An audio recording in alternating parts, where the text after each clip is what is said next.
নমস্কার বন্ধুরা, রাধে রাধে, জয় শ্রীকৃষ্ণ, জয় হিন্দ, জয় ভারত।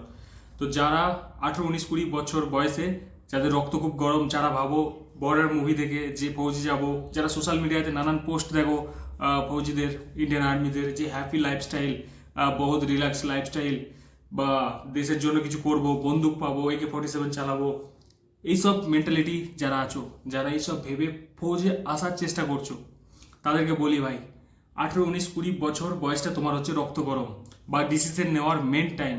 সেই টাইমে তুমি যে ডিসিশনটা নেবে তোমার সারা লাইফ সেইভাবে কাটবে।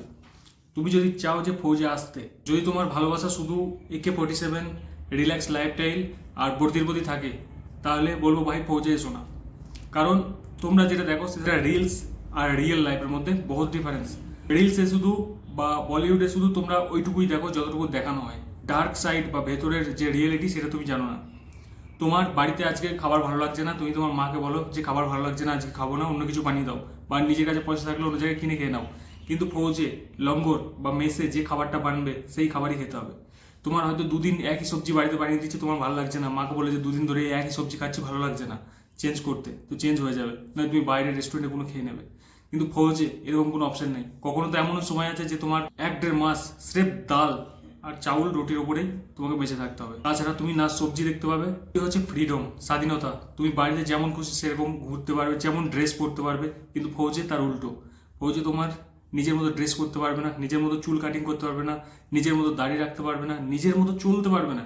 এমনকি তোমায় নির্দিষ্ট যে রুট দেওয়া হবে অফিসার, ওয়ারেস, আদার্স র্যাঙ্কের জন্য, সেই রুটই তোমাকে চলতে হবে। তুমি অন্য রাস্তাতেও তুমি চলতে পারবে না।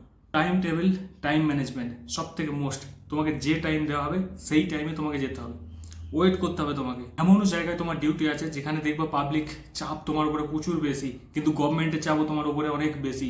সেখানে তুমি জেনে বুঝেও পলিটিক্স চাপের জন্য কিচ্ছু করতে পারবে না। হতে পারে সেখানে সেই সিভিলিয়ান বা যে ক্রাউড তারা ভুল, তুমি ঠিক, কিন্তু তুমি তাও কিছু করতে পারবে না। এই সমস্ত passion, mentally torture, physically fit সমস্ত যদি থাকে তবে পৌঁছে আসো। সেভ এইটুকু নয়, সে বলিউড, রিলস এইসব থেকে নয়। এর মধ্যে যদি সত্যি দেশভক্তি থাকে, রিয়েল দেশভক্তি যদি বুকে জন্মায়, তবেই তুমি ফৌজে আসো। একটা কথা মাথায় রেখে যাবে, ফৌজ এমন কোনো কঠিন নেই। আমার মতো তোমার মতো ছেলেরাই সার্ভাইভ করে। সার্ভাইভ করা কঠিন নেই। একটা জিনিস মাথায় রাখো যে দেশ সেবাও করছি, সাথে আমার সংসার চালানোর জন্য সরকার থেকে স্যালারিও পাচ্ছি।